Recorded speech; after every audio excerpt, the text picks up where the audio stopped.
Hello viewers, welcome back to my YouTube channel. हम पढ़ रहे हैं treatise on organon of medicine part second, जिसमें हमने पढ़ा लोकल डिसीज़ के बारे में, वन साइडेड डिसीज़ के बारे में, एक्सटर्नल एप्लीकेशन के बारे में। अब हम पढ़ रहे हैं मेंटल डिसीज़ के बारे में। तो स्टार्ट करते हैं। मेंटल डिसीज़ एफोरिज्म नंबर 210 से 230 तक एक्सप्लेन की गई है। इसकी डेफिनेशन क्या है? Mental diseases are one sided diseases affecting the whole psychosomatic entity where the symptoms of derangement of mind and disposition is increased while the corporeal symptoms decline. Like all other one sided disease they are psoric in origin. तो हमने पढ़ा था one sided disease के बारे में। One sided disease दो तरह की थी, एक जो इंटरनल कंप्लेंट्स की वजह से हो रही थी, दूसरी जो एक्सटर्नल कंप्लेंट्स की वजह से हो रही थी। एक्सटर्नल कंप्लेंट की वजह से हो रही थी हमने लोकल डिसीज़ या फिर लोकल मैलेडीज़ बोला था, और जो इंटरनल कंप्लेंट्स की वजह से हो रही थी उन्हें फर्दर दो में डिवाइड किया गया था, एक फिजिकल, दूसरी मेंटल। तो जो मेंटल वाली थी हमने उन्हें क्या बोला था? Mental diseases. तो मेंटल डिसीजेस क्या है? वन साइडेड डिसीजेस का ही एक पार्ट है जो कि अफेक्ट करती है हमारी पूरी साइकोसोमैटिक एंटिटी को। मतलब किस में डिस्टर्बेंस लाती है, कहाँ डीरेंजमेंट होगा? माइंड में और डिस्पोजिशन में। मतलब मेंटल सिम्टम्स जो हैं वो अफेक्ट होंगे, इंक्रीज वो बढ़ जाएंगे, while the corporeal symptoms decline. जो बॉडीली सिम्टम्स हैं, जो फिजिकल सिम्टम्स हैं, वो डिक्लाइन हो जाएंगे like all other one sided diseases. बाकी जो वन साइडेड डिसीज हमने पढ़ी, मतलब जो जिनका इंटरनल ऑरिजिन था और जो फिजिकल सिम्टम्स की वजह से हो रही थी, या फिर जो एक्सटर्नल वाली थी यानी कि लोकल मेलोडीज, सारी उनकी तरह ही ये भी सोरिक ऑरिजिन में, मतलब सारी सोरिक होंगी। Master Hahnemann defines mental disease as follows. Master Hahnemann sir ने क्या बताया है?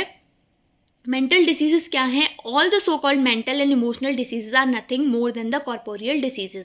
उन्होंने कहा कि मेंटल डिसीज या इमोशनल डिसीज कुछ भी अलग नहीं है कॉर्पोरियल डिसीज से, in which the symptoms of derangement of mind and disposition peculiar to each of them is increase. मतलब ये कॉर्पोरियल डिसीजेस से कुछ ऐसा एक्सट्रीमली नहीं है, कुछ ज़्यादा नहीं है इनमें। इसमें भी क्या होता है कि जो माइंड है और जो डिस्पोजिशन है हमारा, उसके जो सिम्टम्स हैं उनमें डीरेंजमेंट आता है, उनमें डिस्टर्बेंस होता है। To each of them is increase, और वो इंक्रीज हो जाते हैं। Whilst the corporeal symptoms decline more or less rapidly. जबकि जो कॉर्पोरियल सिम्टम्स है, जो फिजिकल सिम्टम्स हैं, जो बॉडीली सिम्टम्स हैं, वो क्या होते हैं? वो डिक्लाइन हो जाते हैं, कम हो जाते हैं धीरे धीरे या फिर थोड़ा जल्दी। Till it's at length attains the more striking one sidedness. मतलब एक लेंथ पे पहुंच जाते हैं कि ये एक वन साइडेडनेस अटेन कर लेते हैं। मतलब वहाँ पर जब हमने फिजिकल पढ़े थे तो फिजिकल सिम्टम्स ज़्यादा थे, मेंटल नहीं पता लग रहे थे, तो हमने उसे वन साइडेड कह दिया। अब यहाँ मेंटल दिखेंगे तो फिजिकल डिक्लाइन हो जाएंगे, तभी तो वन साइडेड कह रहे हैं। Mental diseases a type of one sided diseases which although affects the whole psychosomatic entity, but the symptoms of mind and disposition increased with the decline of corporeal symptoms। ये हम पढ़ चुके हैं कि वही है, साइकोसोमेटिक एंटिटी को affect करेगी, माइंड और डिस्पोजिशन के जो सिम्टम्स है वो बढ़ जाएंगे और जो फिजिकल सिम्टम्स हैं वो कम हो जाएंगे। क्लासीफाई किया है हेनीमैन सर ने मेंटल डिसीजेस को 4 टाइप में, और इसे डिफाइन किया है एफोरिज्म नंबर 216, 221, 224 एंड 225 में। तो चारों हम देखते हैं क्या है। तो सबसे पहले mental diseases appearing with the decline of corporeal diseases which threatens to fatal somatopsychic type. मतलब फर्स्ट वाला जो है, जो 216 में बताया है कि मेंटल डिसीजेज जो अपीयर हो रही हैं किससे? जो कॉर्पोरियल डिसीज़ हैं उसके कम होने से, और जो फेटल प्रूव हो रही हैं, जो सोमैटोसाइकिक टाइप की हैं, मतलब साइकोसोमैटिक डिसीजेज हैं जो एंटिटी की, वो फर्स्ट वाली। सेकंड वाली क्या है? Mental diseases appearing suddenly as an acute diseases. अब कुछ मेंटल डिसीजेज ऐसी हैं जो एक्यूट डिसीजेज की तरह तुरंत अपीयर हो रही हैं इन पेशेंट ऑर्डिनरी काम स्टेट। मतलब जब पेशेंट काम स्टेट में है, नॉर्मल स्टेट है उसकी, तब वो अचानक से निकल के आती हैं caused by some exciting factor, किसी भी एक्साइटिंग फैक्टर से। अब वो एक्साइटिंग फैक्टर क्या हो सकता है? कोई भी मेंटल इमोशन हो सकता है, जैसे ग्रीफ हो गया, फियर हो गया, कुछ भी हो गया, एंगर हो गया। तो ये किस में बताया है? एफोरिज्म नंबर 221 में बताया है। फिर नेक्स्ट है mental diseases of doubtful origin. अब ऐसी मेंटल डिसीजेज जिनका ओरिजिन ही डाउटफुल है, हमें ओरिजिन ही कंफर्म नहीं है कि किसकी वजह से हो रही हैं, तो इनके बारे में बताया है 224 में। Mental diseases arising from prolonged emotional causes. अब ऐसी मेंटल डिसीजेज जिनका कॉज है ना वो बहुत प्रोलॉन्ग्ड है। अब हमने 4 पढ़ ली। एक तो साइकोसोमैटिक टाइप की हैं जहाँ मेंटल सिम्टम बढ़ रहे हैं, फिजिकल सिम्टम्स कम हो रहे हैं और वो फेटल प्रूव हो गई। दूसरी क्या है? जो एक्यूट डिसीजेस की तरह सडनली अपीयर हुई, अभी तक पेशेंट नॉर्मल स्टेट में था, कोई एक्साइटिंग फैक्टर आया, एक्यूट डिसीजेस की तरह मेंटल डिसीजेस आ गई। फिर दूसरी थी जिनका ओरिजिन ही डाउटफुल है। अब चौथी हैं जो प्रोलॉन्ग्ड इमोशनल कॉजेज़ की वजह से हो रही हैं। ये कौन सी है? Psychosomatic type. मतलब फर्स्ट वाली थी सोमेटोसाइकिक टाइप और लास्ट वाली है साइकोसोमेटिक टाइप। ठीक है, ये किस में बताई है? एफोरिज्म नंबर 225 में। अब इन्हें आगे देखते हैं कि ये है क्या। तो अलग अलग टाइप की मेंटल डिसीजेस बताई हैं। फर्स्ट वन वाली क्या थी? जो सोमेटोसाइकिक टाइप की थी, जो कि अपीयर हो रही थी। जब मेंटल डिसीज अपीयर हो रही थी, जब वो निकल के आ रही थी, तो कॉर्पोरियल डिसीज कम हो रही थी और ये फैटल हो रही थी। ठीक है, in this type of mental disease the so called corporeal disease decline with rapid increase of psychical symptoms that are previously present। अब क्या है, इस टाइप की जो मेंटल डिसीजेस हैं इनमें क्या होता है, जो बॉडीली सिम्टम्स हैं, जो बॉडी के जो सिम्टम्स हैं, मतलब बॉडी और माइंड दो चीज़ें हैं हमारे उसमें। तो जो माइंड के जो सिम्टम्स हैं वो कब आ रहे हैं? जब बॉडी के सिम्टम्स कम हो रहे हैं। मतलब सिम्टम्स किसके बढ़ रहे हैं? साइकिकल सिम्टम्स बढ़ रहे हैं, मेंटल सिम्टम्स बढ़ रहे हैं। दैट आर प्रीवियसली प्रेजेंट, जो पहले से प्रेजेंट है अब वो इंक्रीज हो रहे हैं, तो उसके साथ साथ जो बॉडी के सिम्टम्स हैं वो कम दिखाई दे रहे हैं। Finally the corporeal symptoms lose all their danger and improve almost to perfect health. अब बॉडी के सिम्टम्स एकदम परफेक्ट हेल्थ पे पहुंच गए। सारा जो भी खतरा था, मंडरा रहा था, वो सब खत्म हो गया और rather decrease to such degree that their obscure presence can only be detected by the observation of physician gifted with the perseverance and penetration। अब या फिर इतने कम हो गए कि उन्हें सिर्फ फिजिशियन ही डिटेक्ट कर सकता है, बहुत ही ज़्यादा प्रिजर्वेंस से, पेनिट्रेशन से। मतलब जो फिजिशियन को जो मिला है, ज्ञान मिला है, उससे वो डिटेक्ट कर सकता है प्रिजर्वेंस से या फिर पेनिट्रेशन से, वैसे उसे नहीं देखा जा सकता उन सिम्टम को, इतने कम हो गए। In this manner they become transformed into one sided disease with prominent mental symptoms. अब ये क्या बन गई? ये वन साइडेड डिसीज बन गई, क्योंकि इसमें क्या है, सिर्फ प्रोमिनेंट मेंटल सिम्टम्स हैं। In short, the affections of grosser corporeal organs become transferred and conducted to the almost spiritual, mental and emotional organs, which the anatomist has never yet and never will reach with his scalpel। अब क्या है, अब इसमें यह भी बता दिया कि जो कॉर्पोरियल ऑर्गन्स थे, जो अफेक्ट थे बहुत ज़्यादा, वो क्या हो गए, उनके सिम्टम्स ट्रांसफ़र हो गए और कंडक्ट हो गए कहाँ पर? स्पिरिचुअल सिम्टम्स में, मेंटल सिम्टम्स में, इमोशनल में। मतलब जो ऑर्गन्स अफेक्ट हुए हैं वो क्या हो गए? अब साइकिकल ऑर्गन अफेक्ट हो गए। जो कॉर्पोरियल ऑर्गन्स थे वो अब सेफ हैं, और इतने सेफ हैं, इतने कम हो गए, इतनी जल्दी डिसीज़ गायब हो गई कि जो एनाटोमिस्ट है वो अपने स्कैपल से भी उनको नहीं ढूंढ के निकाल सकता। Example, a suppuration of lungs और the deterioration of other part viscus और some acute diseases, example in child bed become transferred into insanity, into a kind of melancholia और इंटू मेनिया। अब क्या बताया है कि जैसे किसी को बहुत ज़्यादा सुपरेशन था लंग में, या फिर ऐसी कोई डिसीज़ थी जो उस पार्ट को डिटेरियोरेट कर रही थी, उसे डिस्ट्रक्ट कर रही थी, या फिर कोई बहुत ज़्यादा सीवियर एक्यूट डिसीज़ थी, अब वो किस में ट्रांसफॉर्म हो गई? वो इंसेनिटी में ट्रांसफ़र हो गई, मेलेंकोलिया हो गया, या फिर मैनिया में चली गई। अब दूसरे तरह के सिम्टम्स वो थे जो एक्यूट डिसीजेस की तरह सडनली अपीयर हो रहे थे, और उससे पहले जो पेशेंट था बहुत ही काम स्टेट में था, वो एक्साइटिंग कॉज की वजह से थे। मेंटल डिसीजेस लाइक इंसैनिटी और मेनिया में suddenly break out as an acute disease in the patient ordinary calm state from fright, vexation, the abuse of spirituous liquors, etc. These diseases may be considered as the sudden flaring of latent sora. The exciting factors are fright, vexation, or abuse of spirituous liquors। अब ऐसी mental diseases जैसे कि insanity हो गई, mania हो गया, ये अचानक से निकल के आती हैं एक्यूट डिसीज़ की तरह उन पेशेंट में जो पहले काम स्टेट में थे, पर कोई भी एक्साइटिंग कॉज आया, जैसे फ्राइट, डर हो गया, वेक्सेशन हो गया, कोई भी दुख हो गया या चिंता हो गई, या फिर एब्यूज़ ऑफ स्पिरिचुअस लिकर, या फिर कुछ ऐसा लिक्विड ले लिया जो हमारे माइंड पे काम कर रहा है, मेंटल पे डिस्टर्बेंस कर रहा है, ऐसा कोई स्पिरिचुअस लिकर ले लिया तो उसकी वजह से। और ये डिसीजेस किसकी वजह से होती हैं? Sudden flaring of latent psora. Latent psora था अंदर, जो हमें दिख नहीं रहा था, अभी तक पेशेंट नॉर्मल स्टेट में दिख रहा था, अब वो फ्लेयर हो गया, वो बाहर निकल कर आ गया उसकी वजह से। ठीक है, mental disease of doubtful origin. अब वो डिसीजेज जो डाउटफुल ओरिजिन की हैं, फॉर एग्जाम्पल 2 to 4 में बताया इनके बारे में, तो there are certain mental diseases, ऐसी भी मेंटल डिसीजेज हैं नॉट क्वाइट डेवलप, जो अच्छी तरह से डेवलप नहीं है, when it is difficult to ascertain whether they really arise from a corporeal affection or from the psychological factors. पर हम ये डिस्टिंग्विश नहीं कर पा रहे हैं कि वो कॉर्पोरियल अफेक्शन से अराइज हुई हैं या साइकोलॉजिकल फैक्टर्स की वजह से, जैसे fault of education, bad practices, corrupt morals, neglect of mind, superstition और इग्नोरेंस। ये सारी जो बीमारियां हैं, मतलब ये सारे जो फैक्टर्स हैं, साइकोलॉजिकल फैक्टर्स, इनकी वजह से हुई हैं वो बीमारी, या फिर कॉर्पोरियल अफेक्शन की वजह से हुई हैं, तो उनको डाउटफुल ओरिजिन का बोल दिया। फिर mental diseases arriving from prolonged emotion. अब कोई इमोशन बहुत टाइम से बना हुआ है, साइकोसोमेटिक टाइप का है, तो वो मतलब वो मेंटल डिसीजेस क्या होंगी, उन्हें कैसे एक्सप्लेन किया है, 2 to 5 में बताया है। There are few emotional diseases, ऐसी बहुत कम इमोशनल डिसीजेस हैं which originate and kept up by some emotional cause. मतलब जो इमोशनल डिसीज़ ओरिजिनेट हुई और वो बनी हुई हैं, क्यों बनी हुई हैं, क्योंकि कोई इमोशनल कॉज है जो बना हुआ है, जैसे कंटिन्यूड एंजाइटी हो गई, वरी हो गया, वेक्सेशन हो गया, wrong and frequent occurrence of great fear and fright, या फिर बहुत ज़्यादा डर बना हुआ है किसी के अंदर। In contrast the first type they are primary psychological in origin.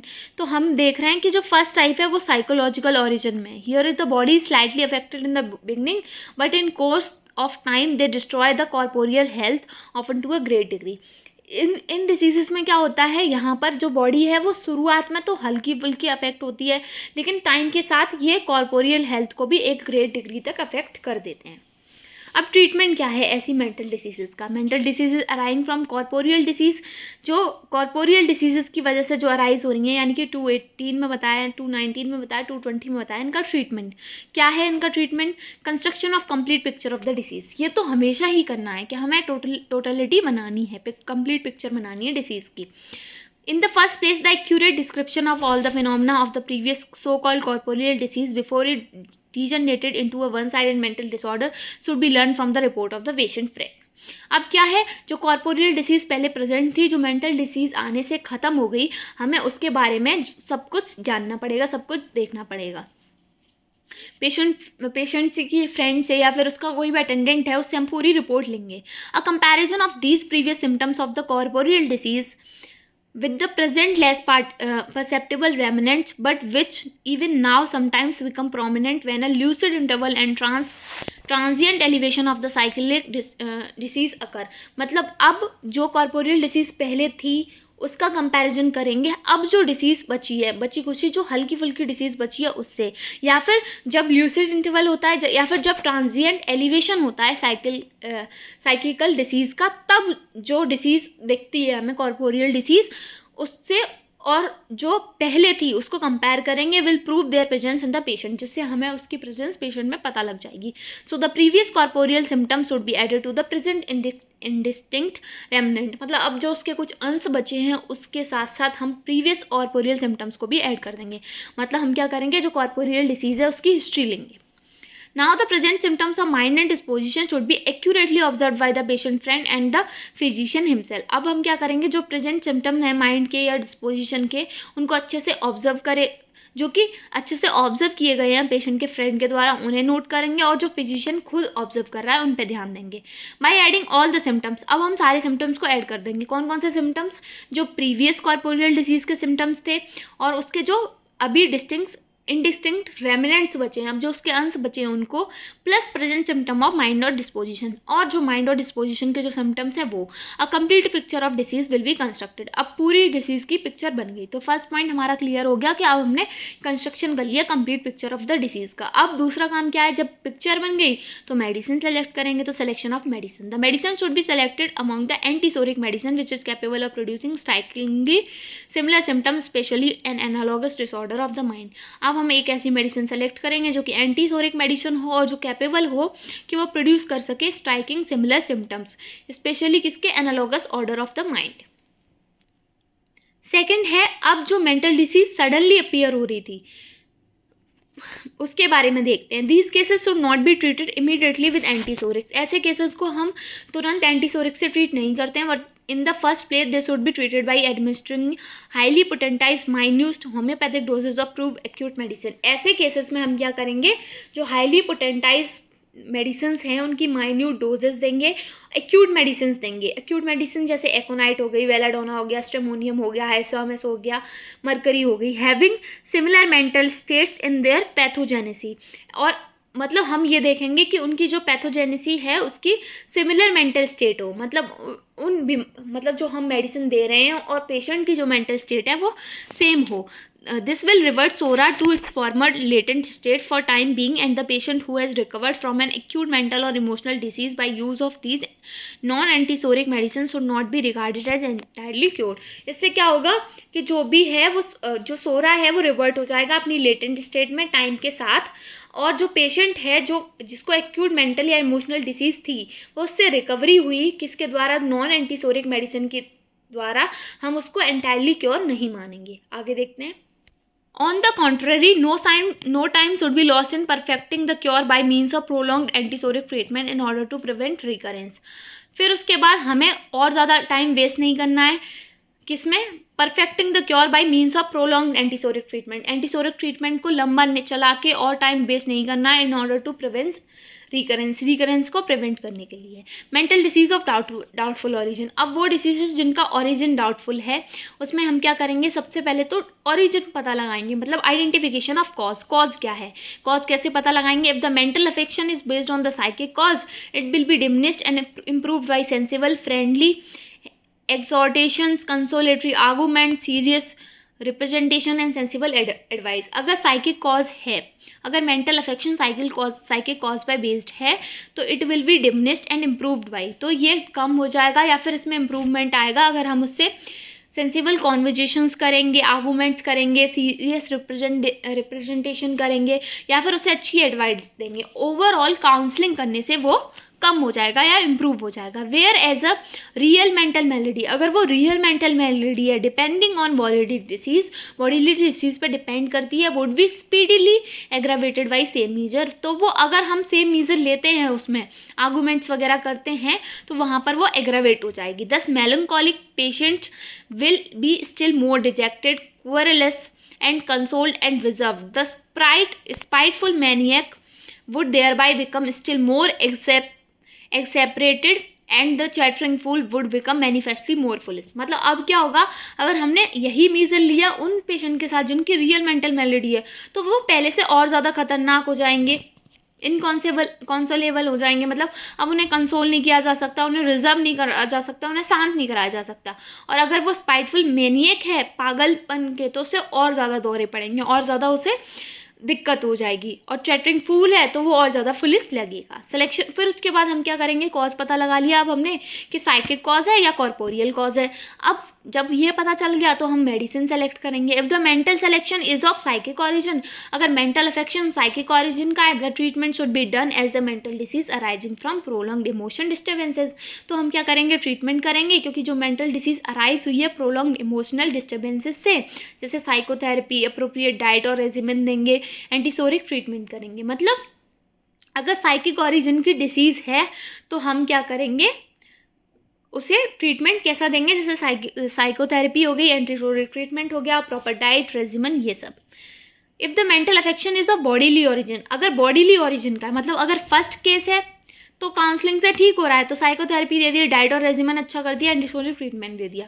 अगर सेकंड कॉर्पोरियल कॉज है, बॉडीली ओरिजिन का है, तो क्या करेंगे, treatment will be same as that of mental disease arising from corporeal disease.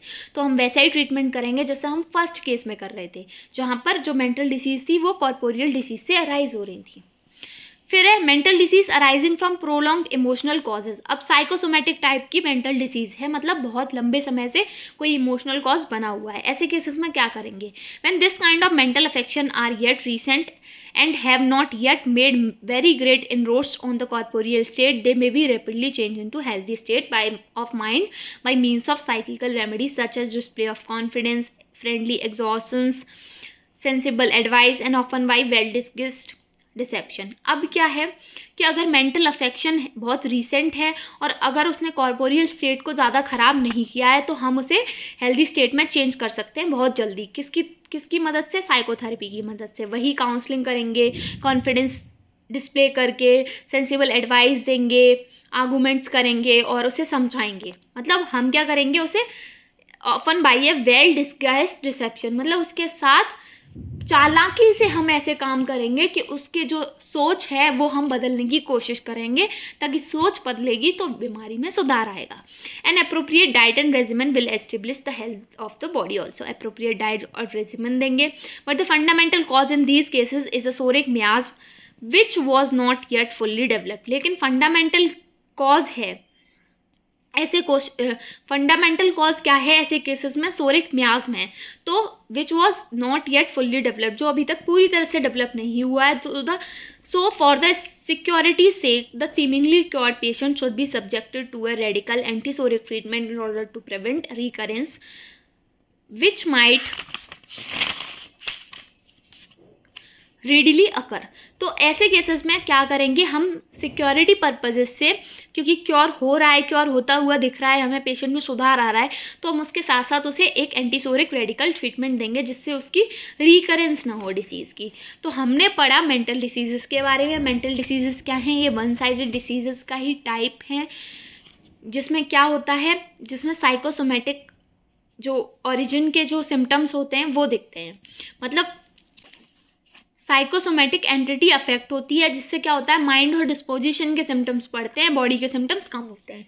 अब ये 4 तरह की होती हैं जो कि कॉर्पोरियल डिसीज से अराइज हो रही हैं। पहली, दूसरी एक्यूट डिसीज से सडन अपीयर हो रही है, उससे पहले जो पेशेंट था वो नॉर्मल हेल्थ में था पर कोई एक्साइटिंग फैक्टर आया तो ये अराइज हो गई। फिर थर्ड थी डाउटफुल ओरिजिन की थी। फोर्थ थी जो प्रोलॉन्ग इमोशनल कॉज की वजह से थी। फिर हमने उनका ट्रीटमेंट देखा। तो जो कॉर्पोरियल डिसीज़ थी उनमें हमने क्या किया, सबसे पहले तो कंप्लीट पिक्चर बनाई डिसीज़ की। फिर उसके बाद सिम्टम्स जो पहले वाली कॉर्पोरियल डिसीजेस के थे वो लिए। उसके बाद जो अब कॉर्पोरियल डिसीज़ जो कम हो गए हैं, सिम्टम्स रेमिनेंट्स जो उसके बचे हैं वो लिए। उसके बाद जो अब प्रेजेंट स्टेट में जो माइंड और डिस्पोजिशन है उसके जो सिम्टम्स हैं वो नोट किए। किसकी मदद से? पेशेंट के फ्रेंड की, अटेंडेंट की मदद से। अब हमने क्या किया, इन तीनों को, मतलब हमने सबसे पहले तो प्रीवियस कॉर्पोरियल डिसीज़ को नोट किया, a disease of mind and disposition learn from the reports of patient friend, मतलब जो पहले थी और माइंड और डिस्पोजिशन क्या था। फिर उसके बाद जो कॉर्पोरियल डिसीज़ के रेमिनेंट्स बचे हैं उनको नोट किया। उसके बाद लास्ट में जो माइंड और डिस्पोजिशन अभी जो एक्यूरेटली प्रेजेंट है उसको नोट किया। तीनों को ऐड करके हमने क्या बनाया, कंप्लीट पिक्चर बनाई डिसीज़ की। उसके बाद हमने मेडिसिन सेलेक्ट की और एक एंटीसोरिक रेमेडी दी जिसके स्ट्राइकिंग सिमिलर सिम्टम्स थे। किसके मैचिंग में? जो हमने पिक्चर बनाई उससे, ताकि वो उसको मेंटल डिसऑर्डर को ठीक कर सकें। फिर हमने दूसरा केस देखा जब एक्यूटली डिसीज़ आ रही है। ऐसे केसेस में हमने सबसे पहले क्या किया, जो केस है उसको एडमिनिस्टर कराई highly potentise minute homeopathic doses, मतलब ऐसी एक्यूट मेडिसिन दी जो हाईली पोटेंटाइज थी और उनकी जो डोजेस दी हमने बहुत ही माइन्यूट दी, जैसे एकोनाइट, बेलाडोना, स्टेमोनियम, हायोसाइमस, ऐसी वाली जिनके मेंटल सिम्टम्स प्रोमिनेंट हैं। तो हमने जिनकी मेंटल स्टेट उनसे मैच करती थी हमने वो मेडिसिन दी। फिर उसके बाद हमने प्रोलॉन्ग एंटीसोरिक ट्रीटमेंट चलाया जिससे जो डिसीज़ है उसकी मतलब जिससे उसकी रिकरेंस है जो वो प्रिवेंट हो जाए। फिर थर्ड वाला था जो डाउटफुल ओरिजिन की थी। ऐसे केसेस में हमने क्या किया, अगर इसमें दो कंडीशन बनी कि अगर साइकिक कॉज है तब क्या करेंगे और कॉर्पोरियल कॉज है तब क्या करेंगे। तो अगर साइकिक कॉज की वजह से हो रही थी तो ये काउंसलिंग से, साइकोथेरेपी से डिमिनिश्ड हो गई। अगर कॉर्पोरियल कॉज की वजह से थी तो ये एग्रावेट हो जाएंगी उसी मेजर से। पहले हमने ये पता लगाया, फिर हमने क्या किया, एक्चुअल कॉज आइडेंटिफाई होने के बाद हमने ट्रीटमेंट दिया। अगर साइकिक कॉज था तो हमने साइकोथेरेपी दी, डाइट और रेजिमेंट सुधार दिया, उसके साथ साथ एंटीसोरिक ट्रीटमेंट दे दिया ताकि वो रिकर ना हो। और अगर बॉडीली ओरिजिन की वजह से थी, मतलब जो सेकंड वाली थी उसमें हमने क्या किया कि सीधे सीधे एंटीसोरिक ट्रीटमेंट स्टार्ट कर दिया। ठीक है। फिर फोर्थ वाला था कि जो डिसीजेस इमोशनल कॉज की वजह से आ रही हैं उनमें हमने क्या किया। तो रीसेंट केस है, मतलब एक्यूट केस है, तुरंत आया है, तो हमने ऐसे केसेस में क्या किया, साइकिकल रेमेडीज़ दी, जैसे कि जिनसे कॉन्फिडेंस डिस्प्ले हो रहा हो, मतलब वही साइकोथेरेपी वगैरह दी और अप्रोप्रिएट डाइट और रेजिमेंट दी, उसके साथ साथ एंटीसोरिक ट्रीटमेंट दिया, अप्रोप्रिएट डाइट, रेजिमेंट, ये सब। फिर उसके मतलब वो डिसीज़ रिकर ना हो, इसीलिए हमने उसके बाद क्या किया, एंटीसोरिक ट्रीटमेंट दिया ताकि उसकी रिकरेंस ना हो। तो यही था बस मेंटल डिसीज़ के बारे में। मेंटल डिसीज़ क्या है, कितने टाइप्स की हैं और कैसे उन्हें ट्रीट करते हैं। तो अगर आपको वीडियो पसंद आया हो तो लाइक करें, चैनल को सब्सक्राइब करें और कोई भी क्वेरी है तो कमेंट सेक्शन में पूछ सकते हैं। Thank you for watching.